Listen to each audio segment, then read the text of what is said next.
छत्तीसगढ़ दारुलूकूमत रायपुर के police parade ground में यौम आज़ादी की तैयारियां जोरों शोर से जारी है।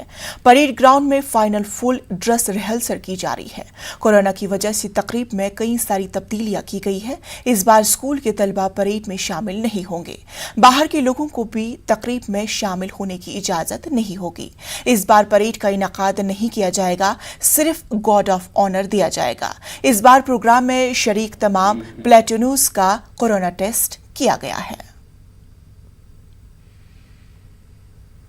15 अगस्त पर पुलिस परेड ग्राउंड में कई आयोजन किए जाते थे, लेकिन कोविड के कारण इस बार तमाम बदलाव किए गए हैं। आज पुलिस परेड ग्राउंड में फुल ड्रेस रिहर्सल की गई और फाइनल रिहर्सल की गई। उसके बाद में 15 अगस्त को ये जो तमाम तैयारियां किस तरीके से होगी उसको लेकर फुल ड्रेस रिहर्सल की गई। इस बार कई कायदे बदले हैं, जैसे कि सभी को मास्क पहनना अनिवार्य होगा। सभी प्लाटून्स का जो है कोरोना टेस्ट करवाया गया है।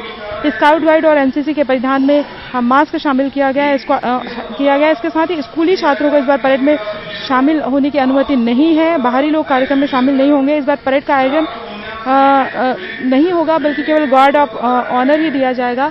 राजधानी रायपुर के पुलिस परेड ग्राउंड में फुल ड्रेस रिहर्सल की गई और अगर हम बात करें तो एक अलग ही हर साल यहाँ पर कहें कि पुलिस परेड ग्राउंड की 15 अगस्त को छटा रहती थी, लेकिन इस बार लोग अपनी टीवी स्क्रीन पर ही ये चीज़ें देख पाएंगे। और मास्क, जिस तरीके से हम कह रहे हैं कि कोविड गाइडलाइंस का पालन, सोशल डिस्टेंसिंग, तमाम तरह की चीज़ें जो है कोरोना के चलते अभी हर जगह पर पालन करना पड़ता है। पुलिस परेड ग्राउंड में भी ये चीज़ें दिखाई दे रही हैं और ख़ासतौर पर अगर हम बात करें तो लोग यहाँ पर बड़ी संख्या में आते थे परेड देखने के लिए, सांस्कृतिक आयोजन देखने के लिए। लेकिन इस बार भी अगर हम बात करें तो कोरोना के चलते वो ये सब नहीं देख पाएंगे। हाँ, ये ज़रूर है कि अपने घर बैठे वो देख सकते हैं। कैमरा पर्सन राजन के साथ ममता लांजेवाल, न्यूज़ 18 छत्तीसगढ़, रायपुर।